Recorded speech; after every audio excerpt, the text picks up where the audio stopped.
Welcome back to Jeff Kananga Live here at Citizen Television on to Business News.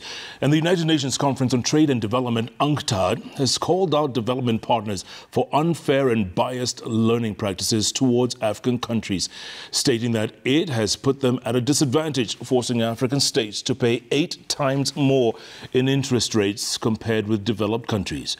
Let's get more from our very own Faisal Ahmed. One of your points. African countries spend more on debt repayment than healthcare and education combined, further making it difficult for them to achieve the Sustainable Development Goals.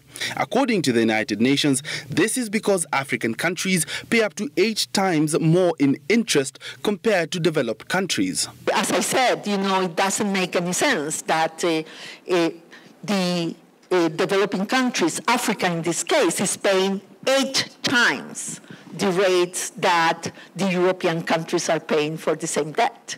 So, in a way, you ask yourself, can I really do what I have to do, paying 8 times more for the resources and the financial resources that we need? Further, Greenspan stated that Western credit rating companies rate African states unfairly compared to their Western counterparts, further worsening their negotiating power when it comes to acquiring the loans.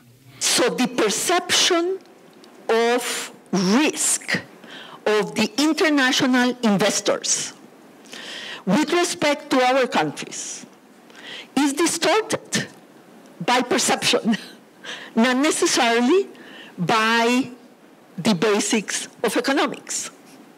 And let me be sincere saying that the rating agencies don't help.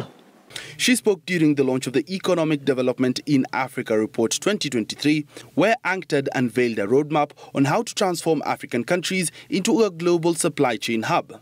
UNCTAD further recommended in the report that African countries should leverage on the African Continental Free Trade Area Agreement to open up supply routes within the continent. Faisal Ahmed, Citizen TV, Nairobi.